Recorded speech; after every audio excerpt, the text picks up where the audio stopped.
Good morning students. 12ஆம் வகுப்பு இயற்பியலில் 3வது பாடமான காந்தவியல் மற்றும் மின்னோட்டத்தின் காந்த விளைவுகள் பார்த்துட்டு இருக்கோம். இதற்கு முந்தைய பதிவில் டயா, பாரா, ஃபெர்ரோ காந்த பொருட்களுடைய பண்புகள் எல்லாம் பார்த்தோம். சரிங்களா? இப்போ இந்த பதிவில் நம்ம என்ன பார்க்க போகிறோம் அப்படின்னா, காந்த தயக்கம் அப்படிங்கிறது என்னன்னு பார்க்கலாம். இப்போ காந்த தயக்கம் அப்படிங்கிறது ஒரு பொருளை, அதாவது ஃபெர்ரோ காந்த பொருள் ஒன்று எடுத்துக்கிறோம். இதான் அந்த ஃபெர்ரோ காந்த பொருள். இந்த ஃபெர்ரோ காந்த பொருளை நான் என்ன பண்ணுறேன்னா ஒரு காந்தமாக்கும் புலத்தில் வைக்கிறேன். காந்தமாக்கும் புலத்தை நம்ம எப்படி எடுத்துப்போம்? ஹச் வெக்டார் அப்படின்னு சொல்லி எடுத்துப்போம். இப்போ ஃபெர்ரோ காந்த பொருளை இந்த மாதிரி காந்தமாக்கும் புலத்தில் வைக்கிறோம். இப்போ அப்படி வைக்கும் பொழுது இந்த காந்தமாக்கும் புலத்தின் விளைவினால் இந்த ஃபெர்ரோ காந்த பொருளானது காந்தமாக்கப்படுகிறது. சரிங்களா? இப்போ இது காந்தமாக்கப்படுது. உள்ள வச்ச பொருளானது காந்தமாக்கப்படுகிறது. அப்போ காந்தமாக்கும் புலத்தை பொறுத்து பொருளோட காந்த புலத்தில் ஏற்படக்கூடிய மாறுபாடு, இதோட காந்த புலத்தை நம்ம எப்படி எடுத்துக்கலாம் அப்படின்னா பி வெக்டார்னு எடுத்துக்கலாம். அப்போ இந்த பி வெக்டாருக்கும் ஹச் வெக்டாருக்கும் இடையே உள்ள மாறுபாடு தான் நம்ம காந்த தயக்கம் அப்படின்னு சொல்லி கொடுத்துருக்குறோம். அப்போ இந்த பி டிவைடட் பை ஹச் எப்படி இருக்கும் அப்படின்னா ஒரு மாறிலியாக இருக்காது. அது ஏன் அப்படிங்கிறது பார்க்கலாம். இந்த தன்மை நேர்போக்கு தன்மையாக இருக்குது. எப்படின்னா இப்போ ஹச்சோட மதிப்பை நம்ம அதிகரிக்க ஃபெர்ரோ காந்த பொருளோட காந்த புலத்தின் மதிப்பு என்ன ஆகிட்டே இருக்கும்? அதிகரிச்சுக்கிட்டே இருக்கும். ஆனால் ஒரு குறிப்பிட்ட மதிப்புக்கு மேலே அதிகரிக்காது. சரிங்களா? இப்போ இது ரெண்டுக்கு நம்ம ஒரு கிராஃப் போட்டோம் அப்படின்னா இது இந்த மாதிரி லீனியர்னு சொல்லுவாங்க. இப்படி இருந்துச்சுன்னா நேர்போக்கு தன்மை. ஆனால் பிக்கும் ஹச்சுக்கும் இடைப்பட்ட கிராஃப் ஆனது இந்த மாதிரி அமையாமல் எப்படி இருக்கும் அப்படின்னா இப்படி போயிட்டு ஒரு பகுதிக்கு அப்புறம் இப்படி போக ஆரம்பிச்சிடும். ஸோ இதைத்தான் நம்ம என்னென்னு சொல்கிறோம்? நேர்போக்கச்ச தன்மை. பிக்கும் ஹச்சுக்கும் இடையே இருக்கக்கூடிய அந்த நேர்போக்கச்ச தன்மையை தான் காந்த தயக்கம் அப்படின்னு சொல்கிறோம். இதை எப்படி விளக்குறாங்க அப்படிங்கிறது பார்க்கலாம். இப்போ முதல்ல நான் ஒரு ஃபெர்ரோ காந்த பொருள், உதாரணமாக இரும்பு பொருளை எடுத்துக்கிறேன். இதை என்ன பண்ணுறோம்? ஒரு காந்தமாக்கும் புலத்தில் வைக்கிறோம். இதான் இந்த இரும்பு பொருள்னா இதை என்ன பண்ணுறோம்? ஒரு காந்தமாக்கும் புலத்தில் ஹச் வெக்டார் இங்கே வைக்கிறோம்.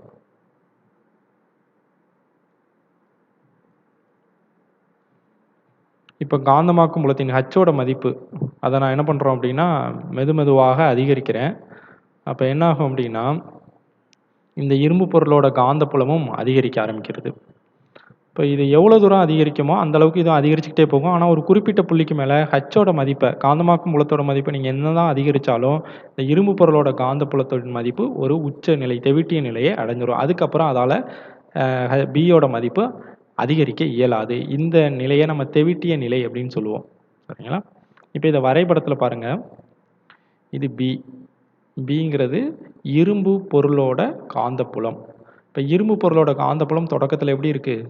0ன்னு இருக்குது. இங்கே இருக்குது ஏ என்கிற புள்ளியில். இதை ஏன்னு எடுத்திருப்பாங்க. இந்த புள்ளியில் 0ன்னு இருக்குது. காந்தமாக்கும் புலத்தோட மதிப்பை கொஞ்சம் கொஞ்சமான அதிகரிக்க என்ன ஆகுது அப்படின்னா இரும்பு பொருளோட காந்த புலமும் என்ன ஆகுது? அப்படியே அதிகரிச்சுக்கிட்டே போய் சி என்கிற நிலையை அடைகிறது. இதுக்கு மேலே ஹச்சோட மதிப்பை நீங்கள் என்னதான் அதிகரித்தாலும் உங்களுக்கு பியோட மதிப்பு அதிகரிக்காது. இதைத்தான் என்ன சொல்கிறாங்க? தெவிட்டிய நிலை அப்படின்னு சொல்கிறாங்க. வரைபடத்தில் ஏசியை பாருங்கள், வளைகோட்டு பாதையில் குறிக்கப்பட்டிருக்கு.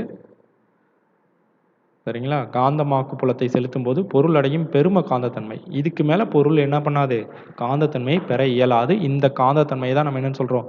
தெவிட்டிய காந்தமாதல் அப்படின்னு வரையறுக்கிறோம். சரிங்களா? இதான் அந்த தெவிட்டிய நிலை. அடுத்ததாக என்ன பண்ணுறோம் அப்படின்னா காந்தமாக்கும் புலத்தை இப்போ நான் என்ன பண்ணுறேன்? குறைக்கிறேன். இப்போ குறைக்கும் போது அந்த பொருளில் உள்ள காந்த புலம் முழுவதுமாக சுழி நிலையை அடையாது. அதில் ஓரளவு என்ன பண்ணும்? காந்த புலமானது அதில் தங்கி இருக்கும், நீடித்திருக்கும். அந்த காந்தத்தன்மை அந்த பொருளில் நீடித்திருக்கும். சரிங்களா? அப்போ நீங்கள் பாருங்கள், இந்த அடுத்த கிராஃப், இந்த இதை பாருங்கள். இதை குறைக்க இது இதே பாதையில் வந்து சுழியை அடையாது. என்ன பண்ணுது? அப்படியே போய் டி என்கிற புள்ளி அடையுது. அப்போ ஏக்கும், இதான் ஏக்கும் டிக்கும் இடைப்பட்ட தொலைவை நம்ம என்னன்னு சொல்கிறோம்? காந்த தன்மை அதில் நீடிக்கிறத நம்ம இந்த அளவை வச்சு நம்மளால் தெரிஞ்சுக்கொள்ள முடியுது.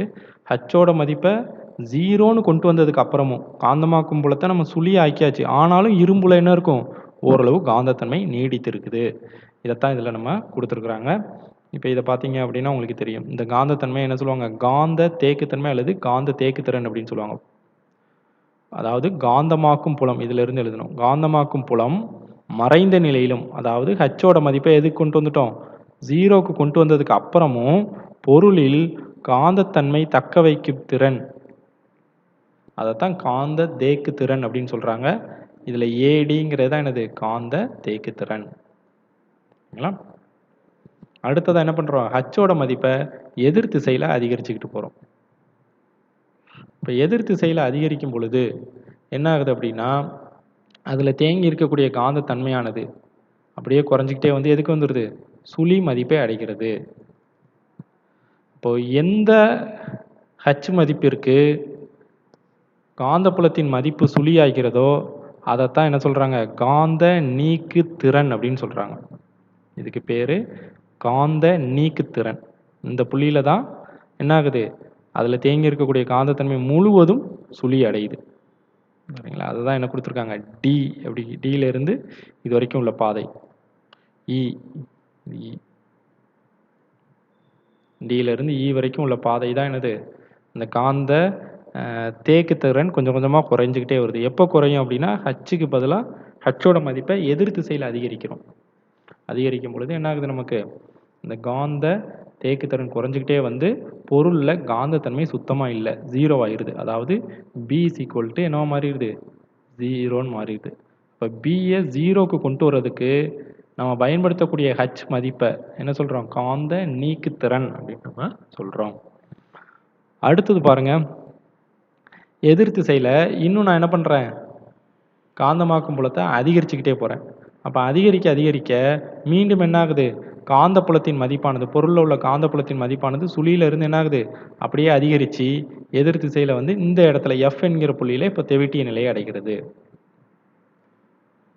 இப்போ மேலும் நான் என்ன பண்ணலாம், எதிர் திசையில் அதிகரிச்சுக்கிட்டே கொண்டு போன ஹச்சோட மதிப்பை 0க்கு கொண்டு வர்றேன்.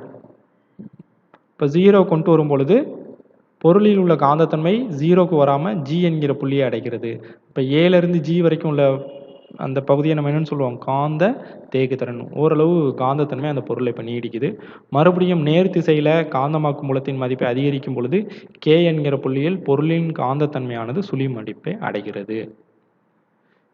அடுத்ததாக என்ன பண்ணுறோம், நேர் திசையில் இன்னும் நம்ம காந்தப்புலத்தின் மதிப்பை அதிகரிக்கும் பொழுது பழையபடி அது எதுக்கு போயிடுது, சி என்கிற தெவிட்டிய நிலையை அடைகிறது. அப்போ இந்த புள்ளிகள் எல்லாத்தையுமே நீங்கள் இணைச்சிங்க அப்படின்னா உங்களுக்கு ஒரு லூப் மாதிரி, கண்ணி மாதிரி ஒரு வடிவம் கிடைக்குது. சரிங்களா, இதை இந்த லூப்பு பாருங்கள் எதுலேருந்து ஆரம்பிக்குதுன்னு, ஏலேருந்து சி, சியிலிருந்து டி, டியிலிருந்து இ, இயிலிருந்து எஃப், எஃப்இலிருந்து ஜி, ஜியிலிருந்து கே, கேயிலிருந்து சி. இந்த மாதிரி ஒரு மூடிய லூப் மாதிரி இது கிடைக்கிறதுனால இந்த லூப்பை தான் நம்ம என்னன்னு சொல்கிறோம், காந்த தயக்க கண்ணி அப்படின்னு சொல்கிறாங்க. அப்போ இந்த காந்த தயக்க கண்ணி மூலமாக நம்ம என்ன தெரிஞ்சுக்கலாம்னா, ஒரு பொருளானது எவ்வாறு காந்தமாகிறது, மேலும் எவ்வாறு காந்தத்தன்மை இழக்கிறது என்கிறத இந்த சுவிட்சை வச்சு நம்மளால் தெளிவாக தெரிஞ்சுக்க முடிகிறது. இப்போது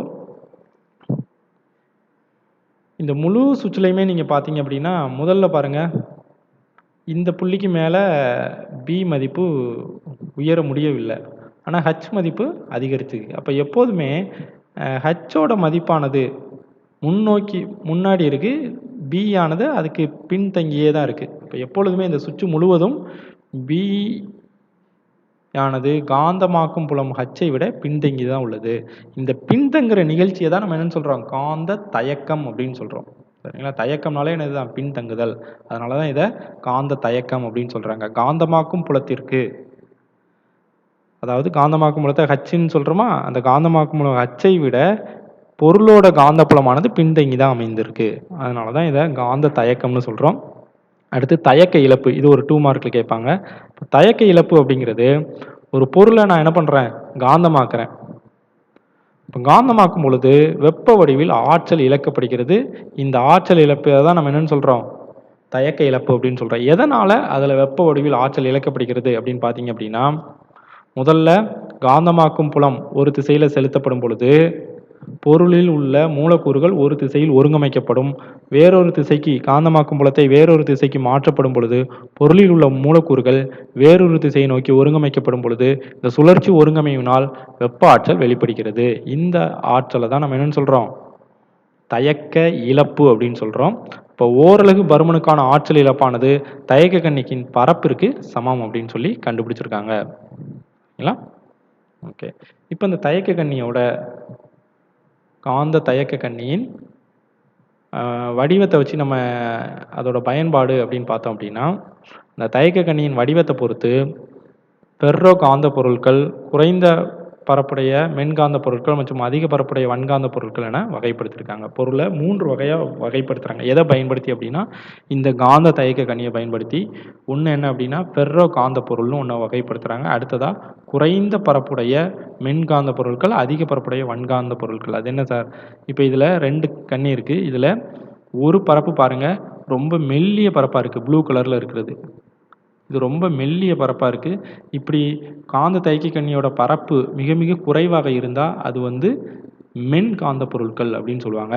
இதே தயக்க கண்ணியோட பரப்பு பெரிதாக இருந்தா ரெட் கலர்ல இங்க மார்க் பண்ணியிருக்காங்க. இப்படி இருந்துச்சு அப்படின்னா அந்த காந்த பொருட்களை வன்காந்த பொருட்கள் அப்படின்னு சொல்லுவாங்க. இப்போ நம்ம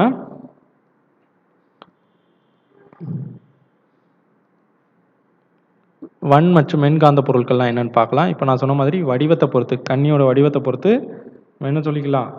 அது சிறியதாக இருந்தால் மென்காந்த பொருள், பரப்பு பெரியதாக இருந்தால் வன்காந்த பொருள் அப்படின்னு எடுத்துக்கலாம்.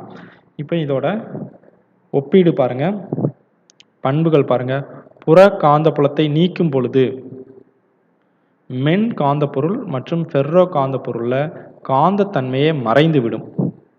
புறக்காந்த புலத்தை நீங்க நீக்கினீங்கன்னா அது என்ன ஆயிரும்? காந்தத்தன்மை மறைந்து விடும். ஆனா வன் மற்றும் ஃபெர்ரோ காந்த பொருள்ல காந்தத்தன்மை மறையாது.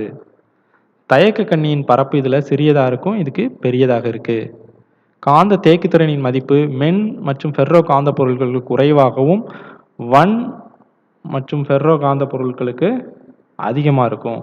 காந்த நீக்குத்திறனின் மதிப்பு மென் ஃபெர்ரோ பொருளுக்கு குறைவு, வன் ஃபெர்ரோ பொருளுக்கு அதிகம். காந்த ஏற்புத்திறன் மற்றும் காந்த உட்புகுத்திறன் மதிப்பு இதுக்கு அதிகமா இருக்கும், வன் ஃபெர்ரோ பொருளுக்கு குறைவா இருக்கும். தயக்க இழப்பு அப்படின்னு சொல்லும் பொழுது மென் காந்த பொருளுக்கு குறைவு, வன் காந்த பொருளுக்கு அதிகம். பயன்கள் பார்த்தீங்க அப்படின்னா, இந்த மென் காந்த பொருளோட காந்தத்தன்மை புற காந்த புலத்தை நீக்கியவுடன் உடனே மறைந்து விடுவதால் இதை நம்ம பயன்படுத்தி மின் காந்தங்கள் செய்யலாம். சரிங்களா? ஆனா புற காந்தப்புலத்தை நீக்கும் பொழுது வன் ஃபெர்ரோ காந்த பொருளானது காந்தத்தன்மை மறையாது. அதனால இதை பயன்படுத்தி நிலையான காந்தங்கள் நம்ம பயன்படுத்திக்கலாம். இதோட பயன்பாடுகள் அப்படின்னு பார்த்தீங்கன்னா, மென் ஃபெர்ரோ காந்த பொருளுக்கு தேனிரும்பு, மியூமெட்டல், ஸ்டெல்லாய் மற்றும் சில பொருட்கள். வன் ஃபெர்ரோ காந்த பொருளுக்கு எக்ஸாம்பிள் பாருங்க, கார்பன், எஃகு, அல்னிக்கோ, காந்தக்கல் மற்றும் சில பொருட்கள். இதெல்லாம் வச்சிருக்கு, எடுத்துக்காட்டா கொடுத்துருக்குறாங்க. இப்போ காந்த தயக்க கண்ணியோட பயன்பாடு அப்படின்னு சொல்லும்போது நம்ம ஏற்கனவே பார்த்தது தான். ஒவ்வொரு தேவைக்கு ஏற்ப பொருளை பயன்படுத்தும் பொழுது காந்த தயக்க கண்ணியை பார்க்கும்போது அந்த பொருளோ வன் காந்த பொருளா மென் காந்த பொருளா நமக்கு தெரியும். அதை பொறுத்து அந்த பொருளோட பயன்பாடை நம்ம பயன்படுத்திக்கலாம்.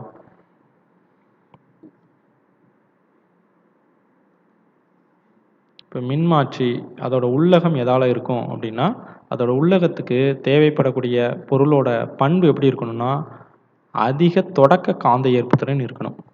உயர்ந்த காந்தப்புலம் மற்றும் குறைந்த பரப்பு கொண்ட மெல்லிய தயக்க கண்ணியை பெற்றுள்ள பொருட்களை தான் மின்மாற்றியோட உள்ளகத்தில் பயன்படுத்துகிறாங்க. இதுக்கு எதை பயன்படுத்தலாம்? தேனிரும்பு பயன்படுத்தலாம். சரிங்களா?